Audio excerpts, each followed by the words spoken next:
So I certainly can't challenge you guys when it comes to Clemson football analysis, but from what I watched last year, I will say that those wide receivers, after becoming very accustomed to watching a wide receiver room that was arguably the best in the country for a 6 to 8 year span, I saw wide receivers that didn't, in addition to just dropping passes, just flat out dropping passes, didn't high point the ball, outfight defenders on one situations where we were just accustomed to fill in the blank, Mike Williams, Artavis Scott, et cetera, down on the line. Uh, DeAndre Hopkins, Sammy Watkins, of course, all those guys, Martavis Bryant, just being able to out physical a defender, whether it's from a boxing out standpoint, just being a better leaper, better timing, better hands, all that. I didn't see that fight and that athleticism, that combination of those two that make in that situation make a great receiver. A lot of things make a great receiver, but when the ball's in the air and it's just you and your man and you haven't beaten them, they're right there. It's about athleticism and it's about who wants that ball more. And I used to see that so much more out of those other Clemson receivers than I saw it out of this group. Yeah, I totally agree. There's been a standard in place at Clemson regarding wide receiver play set by some of those guys you just mentioned, and I don't think it was anywhere close to being met last year. Now, how much poor quarterback play factored into that, we'll never know, but I don't think it was anywhere close to meeting the standard that we've seen at Clemson over the years at wide receiver.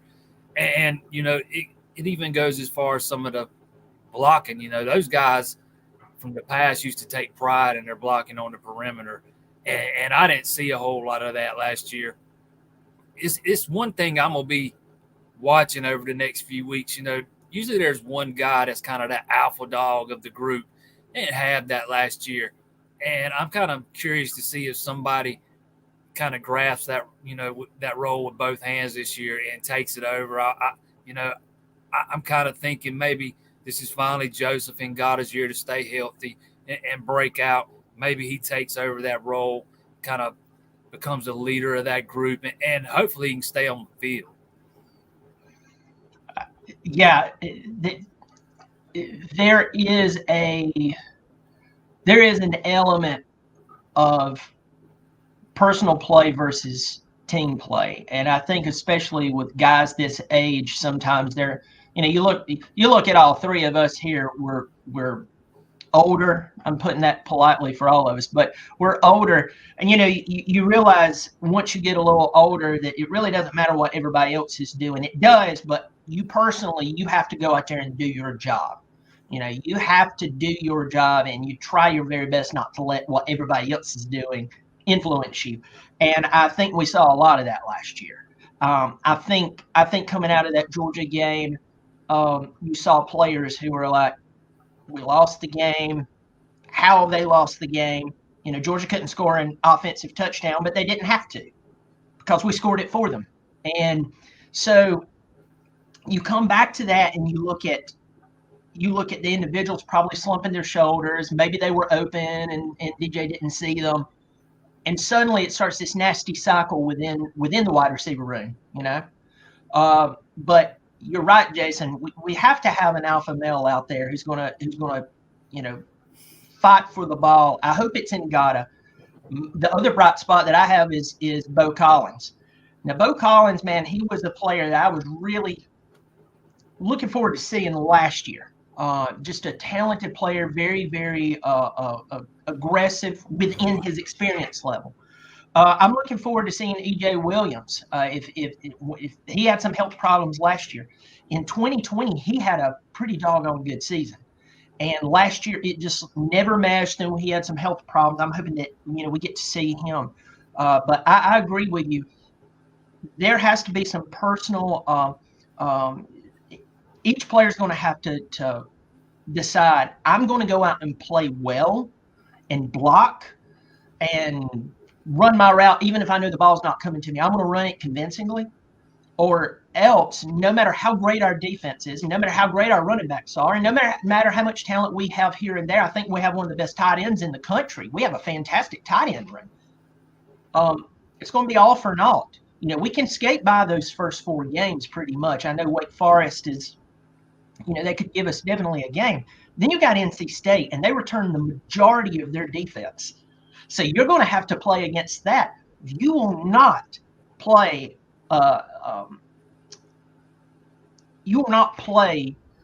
uninspired football against NC State and think that you're going to get out of that game with a win, even though it may be at Death Valley. So I'm with you.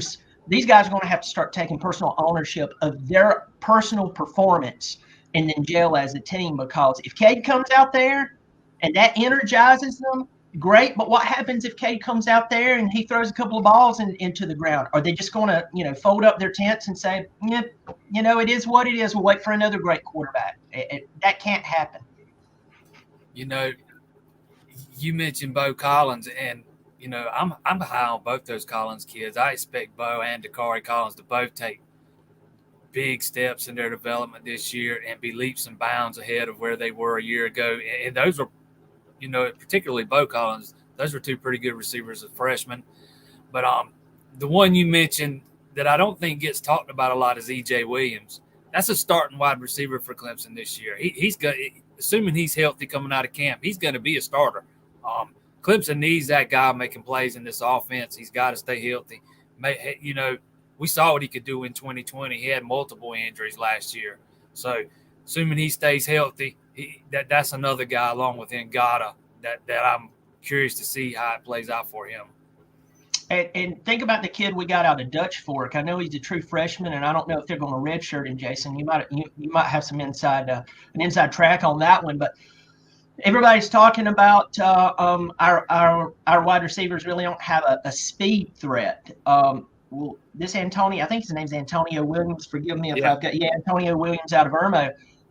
We played at Dutch Fork, one of the best programs in the United States. They won like 5 or 6 state championships in a row. This kid is fast. I mean, he is quick. But we already have a lot of players who are going to start, who are going to fight through. And as long as there's no injuries, as you said, I don't know if you want to risk eligibility with him at this point, but we'll see. I think that if our wide receivers can pull it together, and they can stay healthy, you're looking at don't be shocked if our wide receiver room, if they pull it together, there's the asterisk. If they pull it together, don't be shocked if we're back to wide receiver U. But it goes back to them as a team deciding that they're going to pull it together. Yeah, I think it's possible that we see Antonio Williams take a red shirt. He wasn't an early enrollee, so he's just now getting to campus. But I've watched Antonio Williams play live, and he's quick as a hiccup. He is going to be very good in this offense. I've been high on him for a long time. I thought for a while there Clemson wasn't even going to offer the kid, and they finally did late in the cycle, and he jumped on board pretty quick. But I've been a fan of him for a long time, and I was 100% sold on him when I went and watched him play last year. But, yeah, I do think Clemson did lack speed with the wide receivers last year, mostly due to injuries, but I think they'll have more of that this year. Troy Stellato is a burner, man. He can fly. I was about to ask you about him. He's another guy that's got to stay healthy, though. He got hurt again in the spring. He's just not been able to stay healthy, and he's got to prove that he can. If you're unavailable every day, you're not doing the team a whole lot of good. And I'll tell you another guy that can fly is Will Taylor. I think Will Taylor is going to be a big part of the offense this season. I fully expect Brandon Spector to be the starter in the slot, come week 1 in Atlanta. But I think Will Taylor is going to play, and I think he's going to play a lot, and I think he's going to be a big part of things. So between Spector and Taylor, I know that this bar is rather high when you throw out the names Adam Humphries and Hunter Renfrow, but can either one of those guys have that kind of impact? I think that Will Taylor absolutely can. He is one heck of an athlete. He's a two-way guy. Probably could have been a first-round Major League Baseball draft pick had he chosen to go that route. I've had more than one guy say that Taylor reminds them of Hunter Renfrow, except he's just faster. So, I mean, that's pretty high praise. I'm telling you, I think Will Taylor is going to have a major impact on this offense this season.